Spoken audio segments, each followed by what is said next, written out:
নাই আপোনালোকে মানে চাওক দেই, বিহালী সমষ্টি বিহালী সমষ্টিত একমাত্ৰ খালি দেখিব দুৰ্নীতি।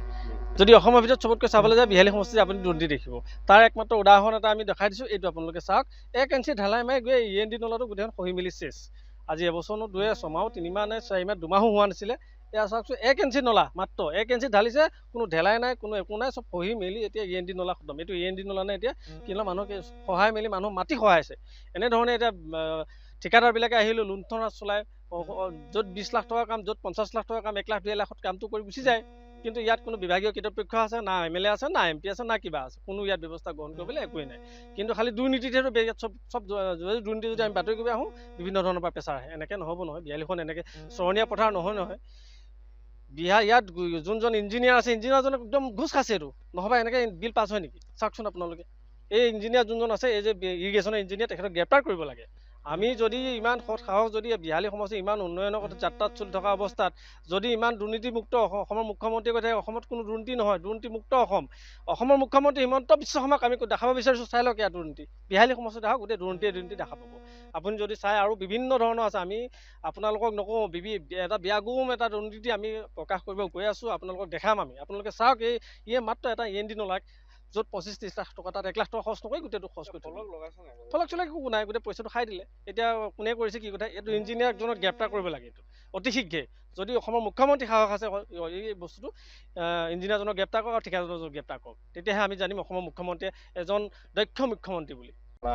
নাই আপোনালোকে মানে চাওক দেই, বিহালী সমষ্টি বিহালী সমষ্টিত একমাত্ৰ খালি দেখিব দুৰ্নীতি। যদি অসমৰ ভিতৰত চবতকৈ চাবলৈ যায় বিহালী সমষ্টিত আপুনি দুৰ্নীতি দেখিব। তাৰ একমাত্ৰ উদাহৰণ এটা আমি দেখাই দিছোঁ, এইটো আপোনালোকে চাওক। 1 ইঞ্চি ঢালাই মাৰি গৈ END নলাটো গোটেইখন খহি মেলি চেছ। আজি এবছৰ দুয়ে ছমাহ 3 মাহ নে 4 মাহ 2 মাহো হোৱা নাছিলে।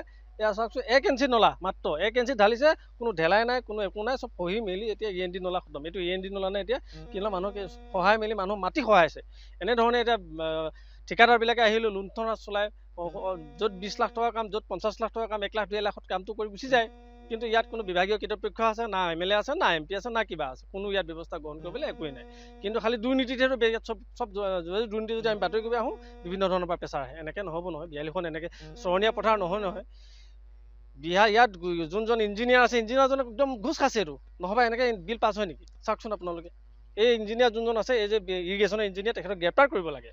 আমি যদি ইমান সৎ সাহস, যদি বিহালী সমষ্টি ইমান উন্নয়নৰ কথা যাত্ৰাত চলি থকা অৱস্থাত যদি ইমান দুৰ্নীতিমুক্ত অসমৰ মুখ্যমন্ত্ৰীয়ে কৈ থাকে অসমত কোনো দুৰ্নীতি নহয়, দুৰ্নীতিমুক্ত অসমৰ মুখ্যমন্ত্ৰী হিমন্ত বিশ্ব শৰ্মাক আমি দেখাব বিচাৰিছোঁ। চাই লওক ইয়াত দুৰ্নীতি, বিহালী সমষ্টি দেখাওক, গোটেই দুৰ্নীতি দেখা পাব আপুনি যদি চাই। আৰু বিভিন্ন ধৰণৰ আছে, আমি আপোনালোকক নকওঁ, এটা বিয়াগুম এটা দুৰ্নীতি আমি প্ৰকাশ কৰিব গৈ আছোঁ, আপোনালোকক দেখাম আমি। আপোনালোকে চাওক, এই মাত্ৰ এটা END নলাক, য'ত 25-30 লাখ টকা, তাত 1 লাখ টকা খৰচ নকৰি গোটেইটো খৰচ কৰি ফলক চলক একো নাই, গোটেই পইচাটো খাই দিলে। এতিয়া কোনে কৰিছে কি কথা, এইটো ইঞ্জিনিয়াৰজনক গ্ৰেপ্তাৰ কৰিব লাগে। এইটো অতি শীঘ্ৰে, যদি অসমৰ মুখ্যমন্ত্ৰী সাহস আছে এই বস্তুটো ইঞ্জিনিয়াৰজনক গ্ৰেপ্তাৰ কৰক আৰু ঠিকাদাৰজনক গ্ৰেপ্তাৰ কৰক, তেতিয়াহে আমি জানিম অসমৰ মুখ্যমন্ত্ৰীয়ে এজন দক্ষ মুখ্যমন্ত্ৰী বুলি। যিকোনো খবৰৰ বাবে যোগাযোগ কৰক 7099017330 লগতে 7099017110 নম্বৰত।